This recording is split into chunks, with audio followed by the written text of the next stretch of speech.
Assalomu alaykum hurmatli do'stlar. Bugun katyolda qanaqangi to'g'ri nastroyka qilib ulashni ko'rsatamiz. Birinchi orqa tomondan boshlaymiz. Santexnik akalarimiz uchun bu kirish qismi. Ko'ryapsizlar, suv kiradi.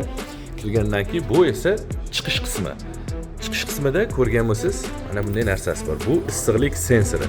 Suvni 50 gradusga qo'ysangiz, avtomatik 50 gradusga chiqqanda o'chiruvchi aynan mana shu sensor bo'ladi. Ko'pchilik buni mana bunday qilib yopishtirib qo'yishar ekan. Ha, bu qizib turgandan keyin bu tegib turganning hisobiga harorat oshib ketdi deydi, katyolis ishlamay turaveradi.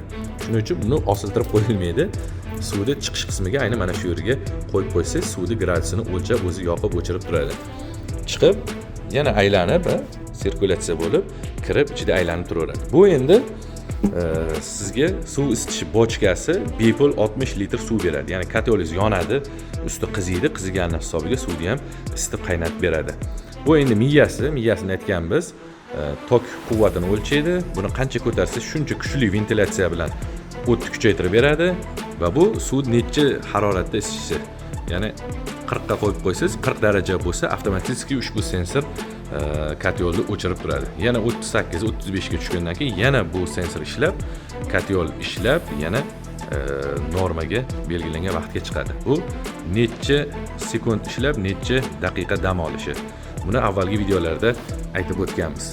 Umumiy katyolimiz ko'rinishi va eng muhim eslatma, ko'pchilik o'sha qog'oz taxtalarni qo'yib, ozgina benzin sepib yoki benzinda lattaga shimdirib turib qo'yib yoqishyapti. Unaqa qilmanglar.